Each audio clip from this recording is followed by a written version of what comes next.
আরে ক্ষুধা লাগছে, ভাত খাইতে হবে। জি, এখন শরীর ক্ষুধা লাগছে বল ভাত খাইলাম করলে কি খাওয়া হয়ে গেছে? না, বাজারে যেতে হবে, বাজারে যাইতে হবে, চাল কিনতে হবে, রাঁধতে হবে, তারপরে আপনি চিবাইতে হবে, তারপরে খাওয়া হবে।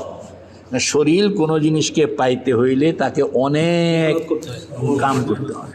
কিন্তু মন কিচ্ছুই লাগে না।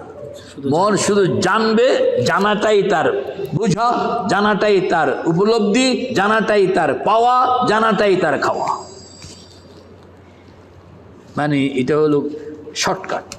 এবং সে একবার শরীর একবার খাইলে আবারও খাওয়ান লাগে, সার্টেন টাইম পরে আবারও খাইতে হবে। বলে একবার খাওয়াইয়া বিদায় করে দিলে হবে না। সকালে খাওয়াই শুধু আজ জিন্দগিতে খাওয়ান লাগবো না, দুপুরে আবার লাগবো, আর লাগবো না, রাত্রেও লাগবে। টাইম স্পেস মন একবার কর না, একবার এরপর তুমি বুঝলা না গেলে আর লাগবো।